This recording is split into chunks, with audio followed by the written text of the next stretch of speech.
আমরা সকল রাজনৈতিক দল মিলে সমগ্র জনগোষ্ঠীকে রিপ্রেজেন্ট করি কিনা এটা একটা কোশ্চেন। কনস্টিটিউশনাল অর্ডার জারি করার ক্ষমতার জন্য এই সরকার প্রতিষ্ঠিত হয়নি। একটা সার্বভৌম অধিকার বলে গণপরিষদ গঠন করে তখন তাদের কনস্টিটিউয়েন্ট পাওয়ার থাকে, যখন অ্যামেন্ডিং পাওয়ার দিয়ে থাকে তখন অ্যামেন্ডিং পাওয়ার থাকে। এই সরকারের দুটোটার একটাও নাই। না, জুলাই সনদে পিআরের কথা বলা আছে, বাট সেই পিআরের গঠন প্রণালী সম্পর্কে আমাদের নোট অফ ডিসেন্ট আছে, আর কারো কারো নোট অফ ডিসেন্ট আছে। রেফারেন্ডামের যে প্রশ্নটা এসছে এটা মূলত আমাদের বিগত সবার প্রস্তাবের মধ্যে আমি একটা ইঙ্গিত দিয়েছিলাম যে জনগণের কাছে আমরা যাই, জুলাই জাতীয় সনদ গ্রহণ করার বিষয়ে, বাস্তবায়নের বিষয়ে জনগণের সম্মতি আছে কিনা। আমরা এটা একটা রাজনৈতিক সভা, এখানে আমরা সব ফ্যাসিবাদ বিরোধী জাতীয় ঐক্যের মাধ্যমে গঠিত সকল রাজনৈতিক দল এখানে আমরা আলোচনা করেছি, কিন্তু তারপরেও আমরা সকল রাজনৈতিক দল মিলে সমগ্র জনগোষ্ঠীকে রিপ্রেজেন্ট করি কিনা এটা একটা কোশ্চেন। তো সুতরাং সমগ্র জনগণের কাছে আমরা যদি এই সম্মতিটা নেই যে আমরা রাজনৈতিক দলসমূহ এইভাবে জুলাই জাতীয় সনদ আমরা স্বাক্ষর করেছি, অঙ্গীকারবদ্ধ হয়েছি, জনগণ তার পক্ষে আছে কিনা, তখনই হবে জনগণের পক্ষ থেকে এই জুলাই জাতীয় সনদ বাস্তবায়নের জন্য একটা চূড়ান্ত অভিমত এবং সার্বভৌম ক্ষমতার একটা রায়। তো সেই জন্য আমরা বলেছিলাম হ্যাঁ, জুলাই জাতীয় সনদকে পুরোপুরিভাবে যেভাবে আমরা ঐকমত্য হয়েছি উইথ নোট অফ ডিসেন্ট কিছু কিছু ক্ষেত্রে সেটা বাস্তবায়ন করতে নেক্সট পার্লামেন্টের সমস্ত সংসদ সদস্যগণ বাধ্য থাকবে যদি জনগণ তার পক্ষে রায় দেয়।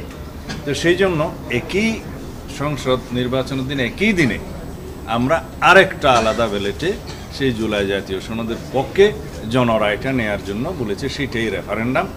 এই রেফারেন্ডাম অনুষ্ঠানের জন্য আমাদেরকে কনস্টিটিউশনে কোনো অ্যামেন্ডমেন্ট আগে আনতে হবে না, সেই ব্যাখ্যাটা আমি আজকে দিয়েছি, আপনারা হয়তো ইতিমধ্যে শুনেছেন। এখানে রেফারেন্ডাম করতে তো মানা নাই, সংবিধানে আর কোথাও এগুলো বাদ দিয়ে রেফারেন্ডাম করা যাবে না এমন কোনো তো প্রশ্ন নাই, এমন কোনো বিধান নাই। সেই জন্য আমরা বলেছি একটা অর্ডিন্যান্স জারি করা যেতে পারে যাতে ইলেকশন কমিশন এই রেফারেন্ডামটা পরিচালনা করতে পারে। সেই অর্ডিন্যান্সের নামটা এরকম হতে পারে যে জুলাই জাতীয় সনদ 2025 বাস্তবায়নের জন্য অধ্যাদেশ বা বাস্তবায়ন অধ্যাদেশ।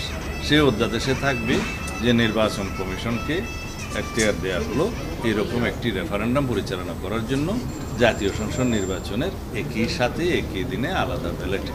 কিন্তু এই সনদে কি থাকবে, সেই সনদটা জনগণের সামনে উন্মুক্ত থাকবে, ওয়েবসাইটে যাবে, সমস্ত রাজনৈতিক দলের ইশতেহারে, নির্বাচন ইশতেহারে থাকবে, যেটা স্বাক্ষরিত হবে, সরকার এটা প্রকাশ করবে বা নির্বাচন কমিশনও সেটা প্রকাশ করতে পারে জনগণের জন্য। তখন জনগণ বুঝবে যে এই জুলাই জাতীয় সনদ তারা গ্রহণ করবে কি করবে না। কনস্টিটিউশনাল অর্ডার জারি করার ক্ষমতার জন্য এই সরকার প্রতিষ্ঠিত হয়নি। আর্টিকেল 106 অনুসারে এই সরকার গঠিত হয়েছে সরকার পরিচালনার জন্য এবং বিদ্যমান সংবিধান অনুসারে রাষ্ট্র পরিচালনার জন্য। এখন কনস্টিটিউয়েন্ট পাওয়ার কার থাকে? কনস্টিটিউয়েন্ট পাওয়ার থাকে জনগণের। সেই জনগণ যখন একটা সার্বভৌম অধিকার বলে গণপরিষদ গঠন করে তখন তাদের কনস্টিটিউয়েন্ট পাওয়ার থাকে, যখন অ্যামেন্ডিং পাওয়ার দিয়ে থাকে তখন অ্যামেন্ডিং পাওয়ার থাকে। এই সরকারের দুটোটার একটাও নাই। জুলাই সনদ প্রণীত হবে, স্বাক্ষরিত হবে, অঙ্গীকার নামায় সবাই সই করবে, সেটা ওয়েবসাইটে যাবে, সমস্ত পার্টির ইশতেহারে থাকবে, নির্বাচন ইশতেহারে সরকার প্রকাশ করবে এবং নির্বাচন কমিশন প্রকাশ করবে। জনগণ জানবে জুলাই সনদে কী আছে, তারপরেই দিবে।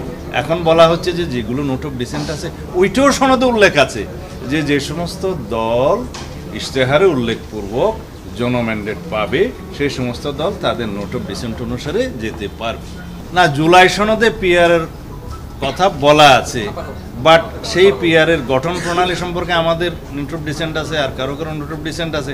সেটা তো অঙ্গীকার নামায় থাকবে যে যারা ম্যান্ডেট পাবে জুলাই সনদে তারা তাদের মতো করে যাবে।